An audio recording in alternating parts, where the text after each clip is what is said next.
Bienvenue à notre discussion d'aujourd'hui. On explore un outil qui fait pas mal jaser dans le monde municipal au Québec, le droit de préemption. Oui, bonjour. C'est ça, depuis une loi de 2022, les villes ont ce nouveau levier pour influencer un peu le développement sur leur territoire. Et on va regarder ça de plus près avec un cas concret à Repentigny. Exactement. Dans le parc industriel, avec le projet Avantia qui vient brasser les cartes, disons. Oui, ça crée une certaine tension, j'imagine, entre les plans de la ville puis les propriétaires qui sont là. C'est là que ça devient intéressant.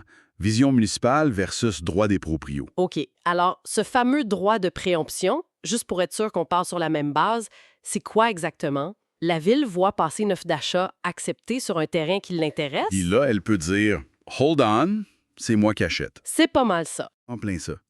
La municipalité peut égaler l'offre qui a été acceptée par le propriétaire pour un immeuble qu'elle juge d'intérêt public, là.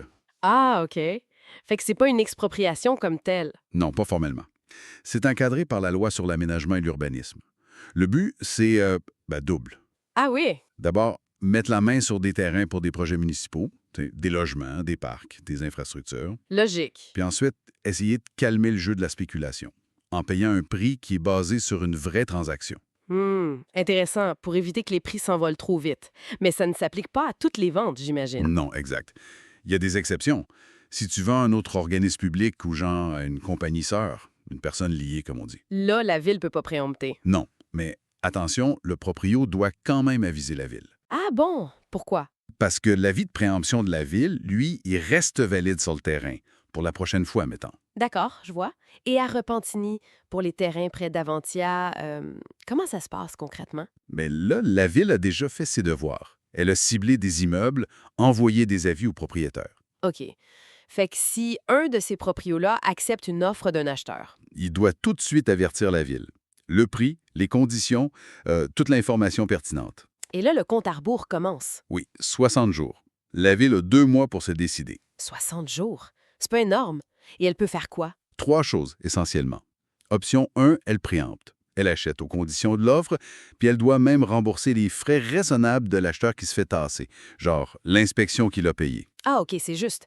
Option 2. Elle renonce, elle dit non merci, puis là, la vente au premier acheteur peut se faire. Et la troisième option. Elle fait rien. Elle répond pas.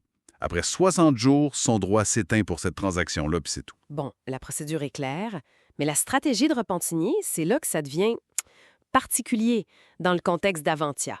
Ils font pas juste attendre qu'une offre arrive. Non, c'est ça l'affaire. Leur approche est, disons, double. D'un côté, si un proprio veut vendre, ben là, la ville est prête à utiliser son droit. Elle l'achète au prix de l'offre acceptée. Ça, c'est l'usage plus classique. OK. Puis l'autre côté de la médaille, si le proprio veut pas vendre, lui, il est tranquille. Pas si vite. C'est là que ça se corse un peu. Ah oui. Si ce proprio-là, qui veut pas vendre, demande un permis à la ville, mettons, pour agrandir son usine, la moderniser, ben là, le comité d'urbanisme pourrait lui mettre des conditions. Puis des conditions assez lourdes. Genre, Genre, exiger qu'il ajoute de la densité, on parle de 8 à 12 étages de logements résidentiels, ah, sur son terrain industriel. wow! Attends, 8 à 12 étages de logement. Obliger un industriel à devenir quasiment promoteur immobilier, ça semble intense, non? C'est exactement la question. Est-ce que ça brime la liberté d'entreprise? Forcer quelqu'un à changer de business, pratiquement? Puis est-ce que c'est proportionnel? Forcer une reconstruction majeure juste pour avoir un permis, ça doit sûrement être contestable, ça. C'est la grosse question, oui. La Charte québécoise protège contre les exigences déraisonnables. Ça risque de finir devant les tribunaux ou du moins d'être débattu fort. Puis l'indemnisation, si la ville préempte, finalement, elle paye le prix de l'offre, OK? Mais si cette offre-là, elle est déjà gonflée parce que tout le monde sait qu'Avantia s'en vient et que ça va prendre la valeur, Ben, c'est le nœud du problème, hein? L'outil veut contrer la spéculation en se fiant au marché. mhm, mais le marché est déjà contaminé par la spéculation que le projet de la ville a lui-même créée. Exactement. Fait que l'équité du prix payé, c'est un point sensible, c'est sûr. OK, situation complexe. Pour les propriétaires qui sont pris là-dedans, qu'est-ce qu'ils peuvent faire? Les sources suggèrent quoi? Quelques pistes. D'abord, vérifier si l'avis de préemption est en règle. La durée, le règlement municipal, tu sais. Est-ce qu'il est encore valide, finalement? Voilà. Ensuite, si la ville impose des conditions de densification qui semblent débiles, genre les 12 étages de logement sur une usine, Ça n'a pas d'allure. ils peuvent contester ça devant la Commission municipale du Québec. Il y a quand même des recours. Et la négociation, c'est toujours possible. Toujours. Faut pas penser que c'est bloqué d'avance. Essayez de s'entendre avec la ville, peut-être vendre juste une partie du terrain, faire un partenariat. Faut explorer. OK. Donc, si on résume, ce droit de préemption, c'est un outil puissant pour repentiner avec Avantia, mais la façon de l'utiliser, surtout avec les conditions de permis, Ça navigue dans une zone grise. Les objectifs de la ville versus les droits fondamentaux des proprios, c'est un équilibre délicat à trouver. précisément.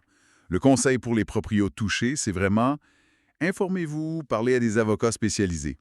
Faut voir si les actions de la ville sont justifiées ou si ça dépasse les bornes. Pourrait être jugé abusive ou disproportionné, finalement. C'est ça. Et ça nous amène à une dernière petite réflexion pour la route. Si le but du droit de préemption, c'est d'avoir un prix juste, basé sur une offre de marché, pour éviter la spéculation, Mhm. mais comment on s'assure que cette offre de marché elle-même, elle contient pas déjà une partie de spéculation, justement à cause de l'annonce de projets comme Avantia bien avant que la ville intervienne? Est-ce que l'outil atteint vraiment sa cible d'un prix pré-spéculation? C'est une excellente question. Ça laisse matière à penser sur l'efficacité réelle de l'outil dans certains contextes.